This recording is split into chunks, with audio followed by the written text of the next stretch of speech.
سلام كبرات خطاتلتي نايزي channel نلوم عنتي دما بزعبا Canadian income tax زملكت وي بزعبا حانتاوي جبري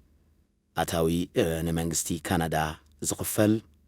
زملكت تحستو حيزلكم قريب اللخو أبزي تحستو زي عامتاوي جبري كندا كميجيرنا كمن نخفل انتاي دوكومنت تاتي يوزيلتنا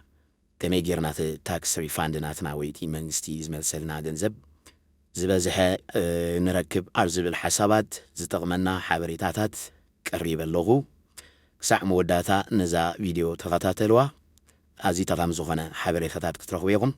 سناي مكتتاب كدمي نابتي تدالي زلو حبريتاتات نتاوي حدا نقر كتحساسبو زفتو ازي حبزي فيديو زلو تحسو نايبع المويا فاينامس مخري عيكونن እቲ ምኽንያት ተዳሊሉ ዘሎ ንትምህርታዊ ዕላማት ራዩ ስለዚ ኣብቲ ታክስ ፋይል ትገብሩሉ ወይ ኣብቲ ዓመታዊ ግብሪ ትኸፍሉ ግዜ ምኽሪ ዘድልየኩም ድሕር ዳኣ ኮይኑ ኣብ ከባቢኹም ናብ ዘለዉ ሰብ ሞያ ከድኩም ተባታቶም ተቆንዕ ዝኾነ ምኽሪ ክትወስዱ ይግባኣኩም ማለት እዩ ኣራይ እምበር እቲ ዘሎ ሓበሬታ ብመልክዕ ሕቶን መልስን ኣዳልዮ ኣለኹ ቀዳሚቲ ሕቶና ግብሪ ኣታዊ መንግስቲ ካናዳ ወይ ኢንካም ታክስ እንታዩ ዝብል ክኸውን ቶም ኣብ ካናዳ ንነዊሕ ዝገበርና መብዛሕትና እዚ እንታይ ምዃኑ ንፈልጦ ኢና ምናልባሽ ብዛዕባ እዚ ዝያዳ መብርሂ ዘድልየና ተኮይኑውን ኣብዚ ኣቐሪበ ኣለኹ እዚ ሕቶ እዚ ግን ብፍላይ ናቶም ናብ ካናዳ ኣብዛ ዓመት እዚ ወይ ኣብ ዝሓለፈ ውሕድ ዓመታት ዝመጻኹም ዝያዳ መብርሂ ክኾነኩም ይኽእል እዩ ኣራይ እምበር ናብቲ መልሲ ናይቲ ሕቶ ክንከይድ ዓመታዊ ግብሪ መንግስቲ ካናዳ ወይ ኢንካም ታክስ እንታይ እዩ ኢንካም ታክስ ክንብል ከለና ዝኾነ ይኹን ኣብ ውሽጢ ሃገር ዝነብር ወይ ኣብ ውሽጢ ካናዳ ዝነብር ሰብ ብዘይገድስ ካናዳዊ ይኹን ዋላ ይኹን ማለት እዩ ፐርማነንት ሬዚደንት እንድሕር ዳኣ ኮይኑ ካብቲ ኣብ ውሽጢ ካናዳ ኮይኑ ዘእተዎ ኣታዊታት ንመንግስቲ ዝኸፍሎ ግብሪ እዩ ማለት እዩ ክንደይ ፐርሰንቴጅ ይኸፍል ወዘተ ጽኒሕልና ክንበየ ኢና ግን ዝኾነ ይኹን ኣብ ካናዳ ዝነብር ሰብ ግብሪ ዝኸፍል ንኣብነት ኣብ 2025 ዋላ ሓንቲ ወርሒ ጥራይ ተቐመጥ ዋላ ሓንቲ ሰሙን እውን ጥራይ ተቐመጥ ናይ ግድን ካብቲ ዘእተኸዮ ኣታዊ ግብሪ ክትከፍል ብሕጊ ናይ መንግስቲ ትግደድ ማለት እዩ እቲ ብኸምዚ መልክዕ ዝተኣከበ ግብሪ ድማ ናብ ዝተፈላለየ ህዝባዊ ኣገልግሎታት ንኣብነት ናይ ጥዕና ማእከላት ንምስራሕ ወይ ናይ ጥዕና ኣገልግሎታት ንምሃብ ንቤት ትምህርቲ ፓርክታት ጽርግያታት ብዓብዪ እውን ናይ ካናዳ ዲፈንስ ሚኒስትሪ ንዑን ምዋል እውን እዚ ቀረፅ እዚ ሃዊ ዝውዕል ማለት እዩ ካልእ ክንሪኦ ዘለና ነጥቢ ድማ ናይ ካናዳ ዓመታዊ ግብሪ ወይ ኢንካም ታክስ ኣብ ክልተ እዩ ዝኽፈል እቲ ቀዳማይ ፌደራል ታክስ ክኾን ከሎ እዚ እቲ ፌደራላዊ መንግስቲ ናይ ካናዳ ካብቲ ኣታዊኻ ዝወስዶ ግብሪ ማለት እዩ እቲ ካልኣይ ድማ ፕሮቪንሻል ታክስ ወይ ፕሮቪንሻል ወይ ኣውራጃዊ ግብሪ ክንብሎ ንኽእል ብትግርኛ እዚ ድማ እታ ጥቕሚ ትሕላ ዘለኻ ኣውራጃ ካብቲ ኣታዊኻ እትወስዶ ገንዘብ እዩ ማለት እዩ መምሕዳር ናይ ካናዳ እንድሕር ዳኣልና ዝተፈላለየ ኣውራጃታት ኣለዋ እዘን ኣውራጃታት እዚአን ተጠርኒፈን ድማ ፌደራል መንግስቲ የቑማ ማለት እዩ ስለዚ ንኣብነት እንድሕር ደኣ ኣብ ኣውራጃ ኦንታርዮ ትቕመጥ ኮንካ እታ ኣውራጃ ካብቲ ኣታዊኻ ናታ ግብሪ ትወስድ ብዓብዪ ድማ እቲ ናይ ሙሉእ ካናዳ መንግስቲ ወይ ፌደራል ጋቨርንመንት ንብሎ ንሱ ድማ ካብቲ ኣታዊኻ ታክሲ ይወስድ ስለዚ ካብቲ ኣታዊኻስ ክልተ ዓይነት ታክሲ እዩ ዝውሰድ ማለት እዩ ቀፂልና እንምልሶ ሕቶ ግብሪ ኣታዊ ብኸመይ ክኸፍል ይኽእል ዝብል እዩ ግብሪ ኣታዊ ወይ ኢንካም ታክስ ብዝተፈላለየ መንገዲ ክንከፍል ንኽእል ኢና ቀዳማይ ክንፈልጥዎ ዘለና ብፍላይ እንድሕር ደኣ ሰሪሕና ንኣቶ ኮይንና እቲ መንግስቲ ቀጥታ ካብቲ ኣታዊና ወርሓዊ ወይ ክልተ ሰሙናዊ ዝግባእ ግብሪ ይወስድ እዩ ማለት እንተኾነ ግን ኣብ መወዳእታ ናይ ዓመት ወይ ኣብዚ ዘለናዮ ወቕቲ ፋይል ክንገብር ኣለና እንታይ ማለት እዚ እቲ ኣታዊታትና ዋላት መንግስቲ ድሮ ካብ ናይ ኢሳሕና ፔቼክ ግብሪ ወሲዱና ኣለዎ ንሕና ግን ስቲል እቲ ኣታዊታትና ክንሕበር ኣለና ማለት ናብቲ ሕቶ ክንምለስ ኢንካም ታክስ ወይ ግብሪ ኣታዊ ብኸመይ ክኸፍል ይኽእል ንዝብል ብዝተፈላለየ መገዲ ክንከፍል ንኽእል ኢና እቲ ዝቐለለን ዝሓሰረን መገዲ ብውልቅኻ ባዕልኻ ብኦንላይን ሶፍትዌር ተጠቂምካ ክትከፍሎ ትኽእል ኢኻ ማለት እዩ ንኣብነት ዌል ሲምፕል ታክስ ዝበሃል ሶፍትዌር ወይ ኣፕሊኬሽን ኣሎ ኣው ኣካውንት ከፊትካ ባዕልኻ ናትካ ታክስ ክትሰርሕ ትኽእል ኢኻ ከምኡውን ኤች&አር ብሎክ ዝበሃል እውን ኣሎ ናቶም ዌብሳይት ኣሎ ኣብኡ ኣቲኻ እውን ክትከፍል ትኽእል ትሩቦ ታክስ ዝበሃል እውን ኣሎ ዝተፈላለዩ ናይ ታክስ መኽፈሊ ዌብሳይታት ኣሎ ኣብዚ ሓደ ክንጥንቀቆ ዘለና ነገር ኣብ ዝኾነ ይኹን ዌብሳይት ክንከይድ ኣይግባእን መጀመርታ እቶም ሕጋውያን ዌብሳይታት ንፈልጦም ኣለና ዘደናግሩ ወይ ዘታልሉ ዌብሳይታት ስለ ዘለዉ እውን ናትና ሓበሬታ ክወስዱ ስለ ዝኽእሉ ክንትንቀቕ ኣለና ተንቀንዲ ፍሉጣት ዌብሳይታት እዛ ኣብዘን ኣብዚ ነሪአን ዘለና ዌል ሲምፕል ታክስ ከምኡውን ኤች&አር ብሎክ እዚኣተን እተን ቀንዲአን ካልእ ኣብ ኦንላይን ሶፍትዌር ኣቲና እንድሕር ዳ ክንከፍል ኮይና እቲ ናትና ግብሪ ባዕልና ክንሰርሖ ኮይና ፍልጠት የድልየና ማለት እዩ ዋላ እኳ እዞም ሶፍትዌራት እዚኣቶም ሙሉእ ዝኾነ ሓበሬታን ጋይድን እንተሃለዎም ግን ተዋሓደስ ብዛዕባ ናይ ኢንካም ታክስ ኣፍልጦ ክህልወና ኣለዎ መጀመርታ ቅድሚ ባዕልና ብኦንላይን ሶፍትዌር ክንመልእ ምጅማርና ማለት እዩ እቲ ካልኣይ ኢንካም ታክስ ፋይል ክንገብረሉ ንኽእል መገዲ ድማ ብሓገዝ ሰብ ሞያ እዩ ወይ ታክስ ፕሮፌሽናልስ እዚኣቶም ኣብቲ ከባቢና ብዘለዉ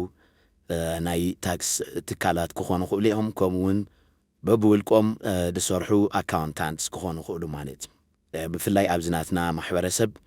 ኣብ ከተምኡ ተዋሓደስ ሓደ ሓበሻ ታክስ ዝሰርሕ ኣሎ ማለት እዩ ስለዚ ንዓኣቶም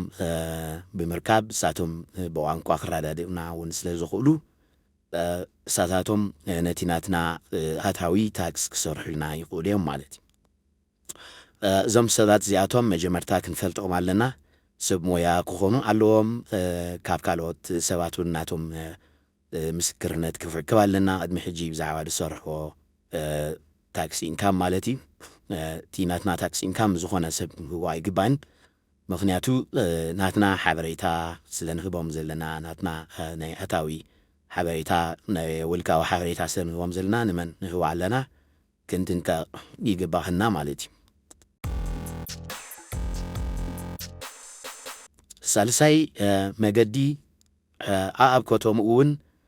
ቮለንቲር ታክስ ክሊኒክስ ዝበሃሉ ኣለዉ እዚኦም እንታይ ማለት እዮም እቶም ትሕት ኣታዊ ዘለዎም ስድራ ቤታት ብሓገዝ ወይ ብናፃ ነቲ ናቶም ታክስ ዝመልሎም ማለት እዩ ከምኡውን ኣብ ዝተፈላለየ ኮሌጃት ቤት ትምህርትታት ኮሚኒቲ ሰንተራት ኣብ ዝተፈላለየ ማእከላት ንሓደሽቲ መጻተኛታት ትሕት ኣታዊ ንዘለዎም ስድራ ቤታት ንተምሃሮ ንኣረገውቲ ወዘተ ዝሕግዙ ብነፃ ዝሕግዙ ታክስ ክሊኒክስ ኣለዉ ነዚኣቶም ኣብዚኣቶም ከድና እንድሕር ዳ ክንመልእ ኮይንና ኣቐዲምና ቆፀራ መሓዚ የድልየና ማለት እዩ ግዜ ክወስድ ስለ ዝኽእል ኣቐዲምና ክንጅምሮ ኣለና እንድሕር ዳ ብናፃ ወይ ብናይ ሓገዝ ናትና ግብሪ ከነምልዎ ንደሊ ኮይንና ራብዓይ መገዲ ድማ ባዕልና ብወረቐት ወይ ፔፐር ፋይሊንግ ነሪና እውን ናብ CRA ክንሰዶ ንኽእል ኢና ማለት እዩ ንኣብነት ኣብ ሰርቪስ ካናዳ ኣብ ከባቢና ዘሎ ሰርቪስ ካናዳ ከይድና እቲ ዘድሊ ፎርምታት ፕሪንት ገይሮም ብናፃ ክህቡና ይኽእሉ እዮም ነቲ ፎርምታት ሒዝና እቲ ዘድሊ ሓበሬታ ኣብኡ ብምምላእ ብካናዳ ፖስት ናብ CRA ክንሰዶ ንኽእል ማለት እዩ እዚ ኣገባብ እዚ ግዜ ክወስድ ዝኽእል እዩ ከምኡውን ንዝተፈላለየ ጌጋታት ከቃልዕ ዝኽእል እዩ ከምኡውን ብካናዳ ፖስት እንድሕር ዳኣ ሰዲድካዮ ናብ CRA ክበፅሕ እውን ግዜ ክወስድ ይኽእል እዩ ምናልባሽ ናይ ካናዳ ፖስት ናይ ስራሕ ኢንተራፕሽን ወይ ከምዚ ናይ ወርክ ስትራይክ ድሕሪ ኣጋጢሙ እውን እቲ ፔፐር ፋይሊንግ ናትካ ክደናጎ ይኽእል እዩ ስለዚ እዛ ራብዓይቲ መገዲ ብዙሕ ኣይትመረፅና እተን ካልኦት ዝረኣነየን ሰለስተ መገድታት ግን ነቲ ናትና ዓመታዊ ግብሪ ክንመልዎ ንኽእል ኢና ማለት እዩ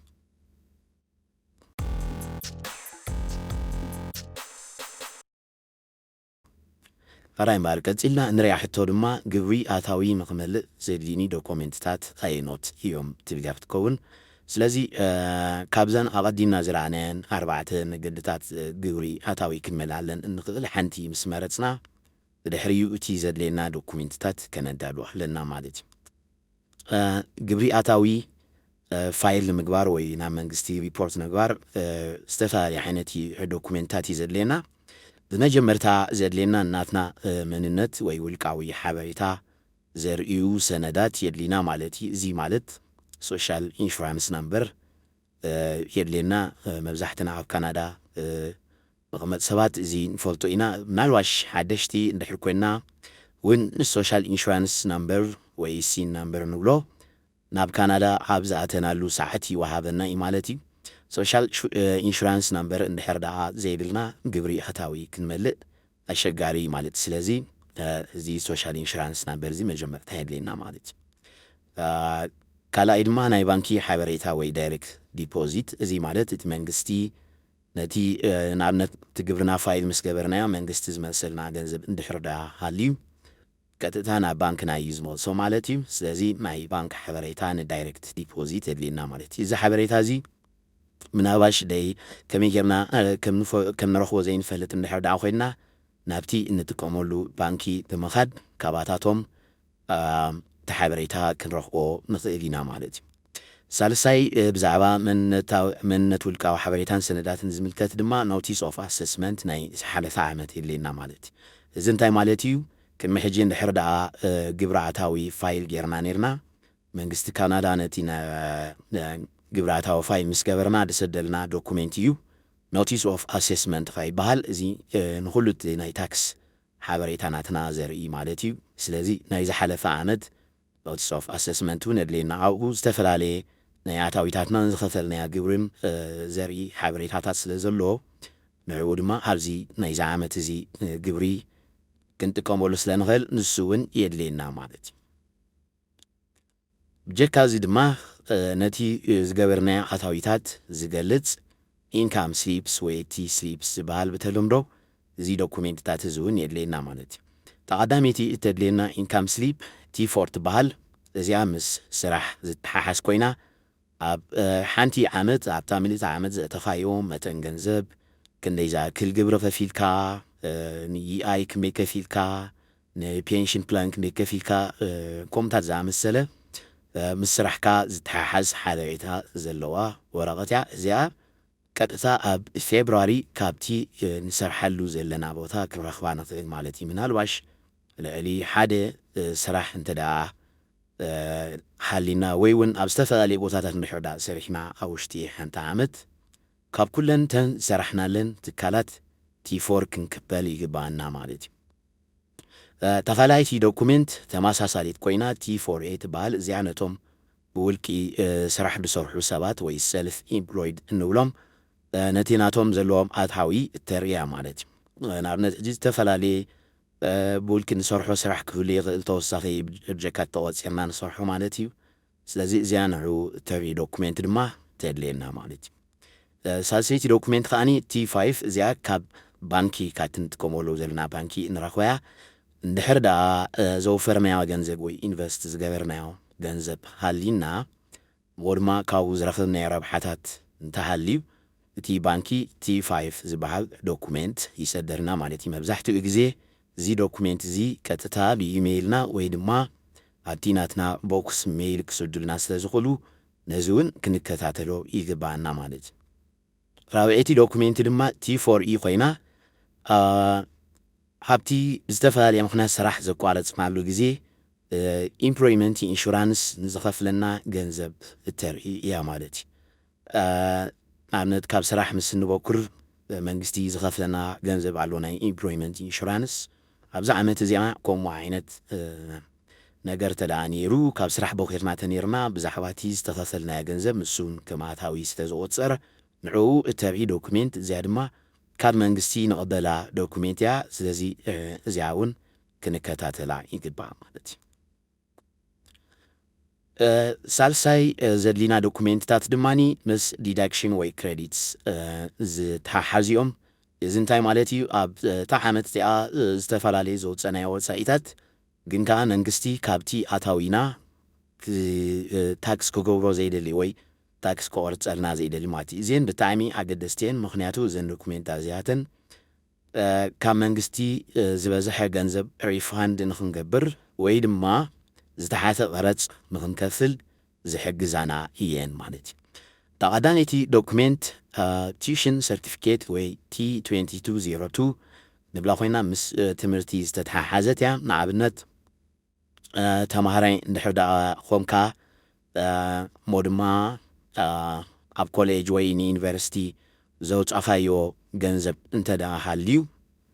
ነቲ ገንዘብ እቲ መንግስቲ ካብ ኣታዊኻ ኣጉዲሉ ኣብቲ ዝተረፈ ኣታዊ ጥራይ ቀረፅ ከኽፍለካ ይኽእል ማለት እዩ ወይ እውን እቲ ዘውፅኻዮ ኣታዊ እውን ብመትኦኑ ክምለሰልካ ይኽእል ማለት እዩ ስለዚ እዚኣ ኣገዳሲት እያ መብዛሕትና ዋላ እናሰራሕና ከለና እንድሕር ዳ ንምሃር ኮይና ንመሃር ሜርና ንትምህርቲ እንድሕር ዳ ወፃኢታት ጌርና ንሱ ከም ሓደ ክሬዲት ወይ ከም ሓደ ዲዳክሽን ከነቅርቦ ንኽእል ማለት እዩ ናልባሽ እቲ ዝወሰድናዮ ዓይነት ኮርስ ወይ ኣበይ ተማሂርና ንሱ ተራ ክህልዎ ይኽእል እዩ ግን እቲ ረሲት ክህልወና ይግባእ ማለት እዩ ታላይቲ ድማ ናይ ቆልዑ ክንክን ወይ ቻይልድ ኬር ረሲት ኮይና ደቅና ንስራሕ መታን ክንከይድ ኣብ ቻይልድ ኬር ገዲፍና እንድሕር ዳ ንኸይድ ሃሊና ነቶም ቆልዑ ነቲ ዝሕዘልና ዘሎ ትካል ንኸፍሎ ናይ ዴይ ኬር ረሲት ኣሎ ማለት እዩ ስለዚ እቲ ኣብኡ ነውፅኦ ወፃኢታት መንግስቲ ክመልሰልና ይኽእል እዩ ወይ ድማ ኣብ ቀረፅና ክሕግዘና ይኽእል እዩ ማለት እዩ ስለዚ ብምሉኡ ናይ ዴይ ኬር ረሲት ክህልወና ይግባእ ወይ እውን ኣብቲ ጥቓ ታክስ ፋይል ንገብረሉ ግዜ ናብቲ ትካል ከድና ኣብታ ዓመት እቲኣ ዘውፀናዮ ወፃኢታት ኩሉ ብዝርዝር ፕሪንት ገይሮም ክህቡና ይኽእሉ እዮም ንዕኡ ድማ ኣብቲ ናትና ታክስ ንጥቀመሉ ማለት እዩ ሳልሳይ ሜዲካል ኤክስፔንስስ ናይ ሕክምና ወፃኢታት ዝተፈላለዩ ዓይነት ሕክምናታት ንምግባር ዘውፀናዮ ወፃኢታት እውን ኣብቲ ናትና ታክስ ከነእትዎ ንኽእል ኢና እዚ እውን ክሕግዘና ይኽእል እዩ ማለት እዩ ብፍላይ ኣብ ሕክምና ብዙሕ ዝበለ ገንዘብ ነውፅእ እንድሕር ዳኣ ኮይና እዚ እውን ኣብቲ ናትና ቀረፅ ኣዝዩ ዓብዪ ተራ ክህልዎ ስለ ዝኽእል ኩሉ እቲ ንሕክምና ዘውፀናዮ ረሲት ክንሕዞ ይግባእ ማለት እዩ ናልባሽ እንድሕር ዳኣ ካብ ሓደ ፋርማሲ ትራይ ወይ ካብ ሓደ ሆስፒታል ትራይ ንጥቀን እንተኮይንና ናብኡ ከድና እውን ነቲ ዘውፀናዮ ወፃኢታት ፕሪንት ገይሮም ክህቡና ክንሓቶም ንኽእል ኢና ማለት እዩ ራብዓይ ድማ ናይ ካፒታል ወፍሪ ወይ RRSP ረሲትስ እዚ ማለት እንድሕር ዳኣ ኣብቲ ናትና ባንኪ ንጥሮታ ዝኸውን ወይ RRSP ኣካውንት ሃሊና እሞ ድማ ኣብቲ ዓመት እቲ ናብዚ ኣካውንት እዚ እንድሕር ዳኣ ገንዘብ ሰዲድና ወይ ኣብኡ ገንዘብ ዲፖዚት ጌርና እቲ ዲፖዚት ዝገበርናዮ ገንዘብ እቲ ኣብ RRSP ዘእተናዮ ገንዘብ ካብቲ ናትና ኣታዊ ጎዲሉ መንግስቲ ካብቲ ዝተረፈ ተሓይ ቀረፅ የኽፍለና ማለት እዩ ስለዚ እዚኣ እውን ኣዝያ ሓጋዚት እያ ኣቐዲምና ክንገብራ ዝግባእ እያ ንኣብነት ኣብ 2025 ናይ 2025 ቀረፅ እንድሕር ዳ ንኸፍል ኣለና ካብ ጥሪ 2025 ጀሚርና ናብዚ RRSP ዝበሃል ኣካውንት ከነእትዎ ዝፀናሕና ገንዘብ ተደሚሩ ካብቲ ናትና ጠቕላላ ኣታዊ ይጎድል እሞ ካብቲ ንኸፍሎ ቀረፅ ድማ ይሕግዘና ማለት እዩ ሓምሸይቲ ድማ ንናይ ግብረ ሰናይ ትካላት ዝወፈናዮ ወፈያታት እውን ከም ሓደ ዲዳክሽን ወይ ከም ሓደ ክሬዲት ክርአ ይኽእል እዩ ማለት እዩ ንኣብነት ንቤተ ክርስቲያን ዝሃብናዮ ወፈያ ክኸውን ይኽእል ንዝተፈላለዩ ናይ ግብረ ሰናይ ትካላት ከም በዓል ሳልቬሽን ኣርሚ ዝኣመሰሉ ዝሃብናዮ ገንዘብ እውን ክኸውን ይኽእል ናቱ ረሲት እንድሕር ዳኣ ኣለና እቲ ዝሃብናዮ መጠን ገንዘብ ካብቲ ኣታዊና ጎዲሉ ናብቲ ናትና ታክስ እውን ክሕግዘና ይኽእል ማለት እዩ ብጀካ እዚ ዝረኣናዮ ዶኩሜንትታት ከምኡ እውን ኣብ ገለገለ ኣውራጃታት ንኣብነት ኣብ ኦንታርዮን ማኒቶባን እቲ ናይ ገዛ ክራይ ወይ ፕሮፐርቲ ታክስ እንድሕር ዳኣ ዋናታት ገዛ ኮይንና ማለት እዩ እዚ ገንዘብ እዚ እውን ኣብቲ ናትና ታክስ ክሕግዘና ይኽእል እዩ توم كراين نبر عمتاوي زخفلنايو نجز خراي زخفلنايو متن جنزب كابتي زكارينا زلو سب كرهو نخيلينا توم بروبر تاكس خفل دما already تي دوكمنت علنا مالتي سلازي تي عاوز خفلنا متن جنزب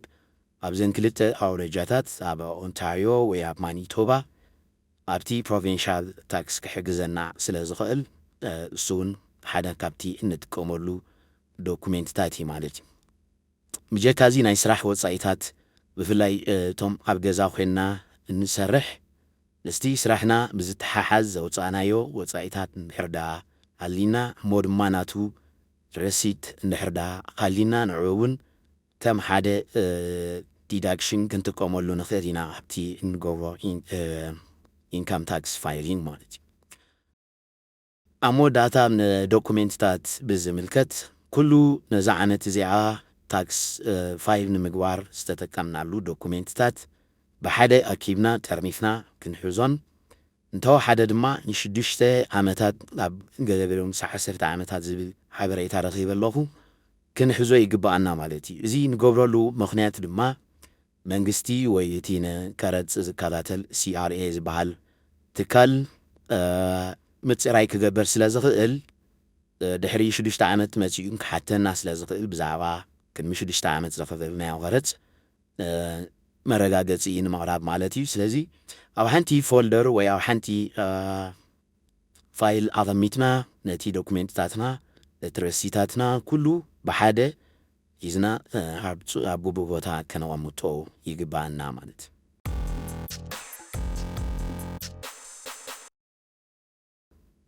كتيلا نملس حتو بيجزيو جبري انت زي كفيلة انتاي ساعبين اللوات الله عاوزي كنردو زلنا جبري مغفل ناي قدناتي مالتي هاب كندا عمتاوي جبري تكفل قديتاي جنكا منجستي ماتيو ليتكا توي جبري خفلاي بلكانين بعلى غيغا كتكوفرو زلكا مالتي نالواش جبري انت زي كفيلكا ويون هاب جزيو انت زي كفيلكا جن قداي زخونة ساعبينات هلو مالتي توم ساعبينات ببحد كنزرزرو منا نزي سبي مسلو كمينا بتوم زرزرنا نايتوم ساعبينات مخارنا جن فابزي ناي حجي ناي كلتا الشحم عشتان حموشتان عمتاوي جبري نغفرو تي تدالي زلو حلت ويتي تاكس سيزن نولو كابي كاتيت سران سدستن كسع موداتا ميازيا سالاساي مالتي سلازي كسع موداتا ميازيا سالاسا ندحر دعاتنا تاكس فايل زي جيرنا وي تريبورت ندحر زي غبيبنا هالوتاوي زخونة سابينات هالو تي سابينات ما زي سابينات سل مالتي كداماي سابينو ما تصاعتي لو ندحر دا ما منجستي فايل ديركا مغاني زيادة جنزب كتكفل زقباعكا ندحر دا نيرو مجمرتا ناي حموشتا percent قاطتاوي ما تصاعتي علو زي انتاي مالتيو تي ناتكا تاكس فايل مسقبركا نمنجستي كتوسخو زقباعكا شح كرشين ندحر دا نيرو مون ما ندحر دوم جيخا دحري ميازيا سالاسان ندحر دا فايل جيركا بجيكا تشح عشي حموشتا percent ناتو توابي 50 زغون يوسخكا مالتي قابل الزدما ورحاوي 1% يوسخكا نابنت نزي شحكاشي مجمرتا 50 كوسو اليوم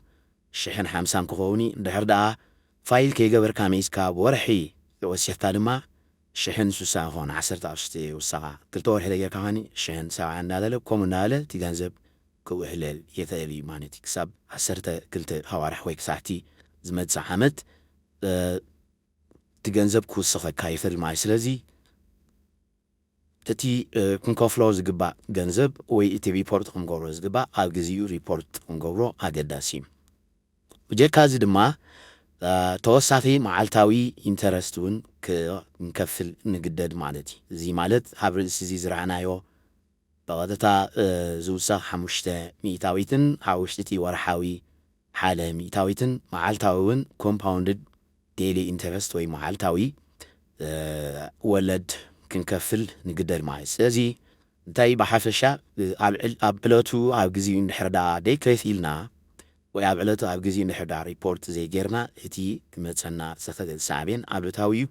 جي كازون كال ሳዕቤናት ክንርኢ ኢና ካልእ ተወሳኺ ሳዕቤን እዚ ብፍላይ ነቶም ቆልዑት ዘለውና ኣዝዩ ካሃሲ ዝኽእል ማለት እዩ መንግስቲ ካናዳ ንነፍሲ ወከፍ ቆልዓ ዝኸፍሎ ወርሓዊ ክፍሊት ኣሎ እዚ ነቶም ቆልዑ ዘለውና ስድራ ቤታት ኣዝዩ ጠቓሚ ምዃኑ ኩላትና ንፈልጥ ኢና እንድሕር ደኣ እቲ ዓመታዊ ክንከፍሎ ዝግባአና ግብሪ ወይ ድማ እቲ ሪፖርት ክንገብሮ ዝግባአና ኢንካም ታክስ ብግዚኡ እንድሕር ደይጌርናዮ ግን እዚ ንቆልዑ ዝኽፈል ወርሓዊ ክፍሊት ክቋረፅ ይኽእል ማለት እዩ ስለዚ ሓደ ካብቲ ቀንዲ ነዚ ዓመታዊ ግብሪ ኣብ ግዚኡ ክንከፍለሉ ዘለና ምኽንያት እዚ ምኽንያቱ እቲ መንግስቲ ካናዳ ንቆልዑ ዝህቦ ሓገዝ ነቶም ስድራ ቤታት ኣዝዩ ሓጋዚ ስለ ዝኾነ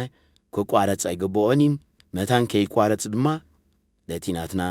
ቀረፅ ኣሚን ግብሪ ብግዚኡ ክንከፍል ወይ ድማ ሪፖርት ክንገብር ይግባአና ማለት እዩ ብጀካዚ መንግስቲ ካናዳ ንዝተፈላለዩ ስድራ ቤታት ዝህቦ GST HST ክሬዲት ዝበሃል ሰለስተ ወርሓዊ ዝወሃብ ገንዘብ እውን ኣሎ እዚ እንታዩ ነቲ ግሮሰሪ ክንዕድግ ከለና ንኸፍሎ ግብሪ ንኸፍሎ ቀረፅ ንዕኡ ዝትክዕ ወይ ንዕኡ ዝመልሰልና ገንዘብ እዩ ወይ ካብ መንግስቲ ንቐበሎ ገንዘብ እዩ ማለት እዩ እዚ ድማ ሰለስተ ወርሓዊ ቀጥታ ናብ ባንክና ዝኣቱ ገንዘብ እዩ ስለዚ እዚ እውን ጥቕሚ ኣለዎ እንድሕር ደኣ እቲ ዓመታዊ ግብሪ ብግዚኡ ዘይከፊልና ግን እዚ እውን ጠጠው ክብል ይኽእል ማለት እዩ ጀካ እዚ ክልተ ፌደራል ዝኾነ ቤነፊት ከምኡ እውን ፕሮቪንሻል ወይ እቲ ኣውራጃ ዝህበና ቤነፊት እውን ክንከስር ንኽእል ማለት እዩ ንኣብነት ኣብዚ ናይ ካርቦን ታክስ ሪቤት ዝበሃል መንግስቲ ተወይተን ፕሮቪንሻል ናይ ኣውራጃ መንግስቲ ነቶም ተቐመጥቲ ናይቲ ኣውራጃ ዝኸፍሎም ገንዘብ ኣሎ እንድሕር ኣብቲ ሰዓቱ ነቲ ናትና ዓመታዊ ታክስ ዘይከፊልና ግን እቲ ኣውራጃዊ መንግስቲ ዝኸፍሎ ገንዘብ እውን ተተወብል ማለት እዩ ብጀካዚ ኣብዚ ተዘርዚሩ ዘሎ ሰለስተ ሓሉታዊ ጉድኣታት ካልኡ ብዙሕ ሓሉታዊ ጉድኣታትን በብቦትኡ ክህሉ ይኽእል ማለት እዩ ስለዚ በዚ ኮይኑ በቲ ከምዚ ዓይነት ኣሉታዊ ጉድኣታት ንምውጋድ እቲ ዓመታዊ ግብርና ኣብ ግዚኡን ኣብ ሰዓቱን ፋይል ክንገብሮ ወይ ሪፖርት ክንገብሮ ንድሕር ደኣ ንመንግስቲ ክንከፍሎ ዝግባእ ግብሪ ሃልዩ ድማ ኣብ ግዚኡን ኣብ ሰዓቱን ክንከፍሎ ይግባአና ማለት እዩ ብጀካዚ ክንሪኦ ዝፀናሕና ሓበሬታታት እዘን ዝዛዕባ ሰለስተ ነጥብታት እውን ኣግዜን ኣገደስቲየን ቀዳሚቲ ምናልባሽ ኣብዚ ዓመት እዚ ኣታዊ ዘይገበርካ ክትከውን ትኽእል ንኣብነት ሓድሽ መጻእተኛ እንድሕር ደኣ ኮንካ ናብ ካናዳ ወድማ ንኣብነት ንበል ኣብ ታሕሳስ ዋላ እንድሕር ደኣ መፂኻ ታሕሳስ 2025 ንኣብነት እንድሕር መፂኻ ናይ ግድን ፋይል ክትገብር ኣለካ ኣታዊ ስለ ዘይገበርካ ወይ ስለ ዘይሰራሕካ ፋይል ኣይትገብርን ማለት ኣይኮነን ስለዚ ዋላ ዜሮ ኣታዊ ከለኻ ፋይል ክትገብር ኣለካ እዚ እንታይ ዝጠቕመካ ነዚ ኣቐዲምና ዘውዓናዮ ቤነፊታት ንኸየቋርፅ ይጠቕመካ ማለት እዩ ታዳይቲ ነጥቢ ሪፋንድ እንድሕር ደኣ ትፅበለኻ ድማን ዋላ እኳ መንግስቲ ሪፋንድ ክገብረካ ተኾነ ዋላ እስኻ ንመንግስቲ ትህቦ ግብሪ እንተዘይልካ ግን እቲ ታክስካ ፋይል ክትገብሮ ኣለካ ማለት እዩ ኣብ ግዚኡ እንድሕር ደኣ ፋይል ዘይጌርካዮ እቲ ሪፋንድ ናትካ ክድንጊ ይኽእል ማለት እዩ ሳልሰይቲ ነጥቢ ድማ ነዚ ኩሉ ክንብሎ ዝፀናሕና ብደቂቕ ንምክትታል ናይ CRA ኣካውንት ክህልወና ይግባእ ማለት እዩ ናይ CRA ኣካውንት ኩሉ ብዛዕባ ቀረፅ ዝምልከት ሓበሬታታት ኣብኡ ኣሎ CRA ማለት እቲ ናይ ካናዳ ሙሉእ ናይ ግብሪ ዝከታተል ትካል ማለት እዩ ስለዚ ኣብዚ ምዚ ትካል እዚ ኣካውንት ምዝህልወና ብቐጥታ ናፍቲ ናቶም ዌብሳይት ብምኻድ በቲ ዝኸፈትናዮ ኣካውንት እንታይ ግብሪ ክንከፍል ግባአና ክንደይ ተሪፍና ኣሎ RRSP ክንደይ ኣለና ወዘተ ዝብል ኣዝዩ እኹል ዝኾነ ሓበሬታ ኣብኡ ክንረክብ ስለ ንኽእል CRA ማይ ኣካውንት መኽፈት ኣዝዩ ኣገዳሲ ማለት እዩ ሙሉእ ዓመት ክንከታተሎ ንኽእል ኢና እቲ ናትና ናይ ግብሪ ኩነታት ማለት እዩ ስለዚ ዘን ሰለስተ ውን ኣገደስቲ ሓበሬታትን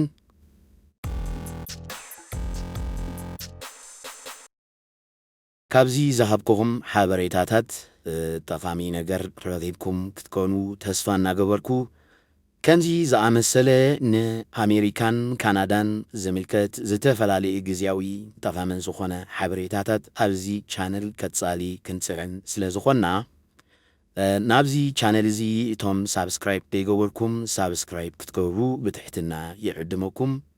እቶም ሳብስክራይብ ጌርኩም ዘለኹም ድማ እዚ ጠቓሚ ሓበሬታታት እዚ ናብ ዝተፈላለዩ ወገናትና መታን ክባጻሕ ሼር ክትገብሩ ላይክ ክትገብሩ ንኣኸልኩምን ብትሕትና ይሓትት። ብዛዕባ ኣብ ኣሜሪካ ኮነ ኣብ ካናዳ ንዘሎ ኩነታት ዝተፈላለየ ኣርእስቲ ዝምልከት ሕቶታት ምዝህልወኩም ድማ ኣብ ቦታ ኮመንት ክትጽሕፍለይ ብትሕትና ይላቦ። ብዓቕመይ ብዛዕባ እቲ ዝፈልጥዎ ዘበለ ነልሲ ክህበኩም ድልዌ ኣብ ቀጻሊ ብኻልእ ትሕዝትኦ ክሳዕ ንራኸብ ኣብ ዘለናዮ ሰላም ቻው።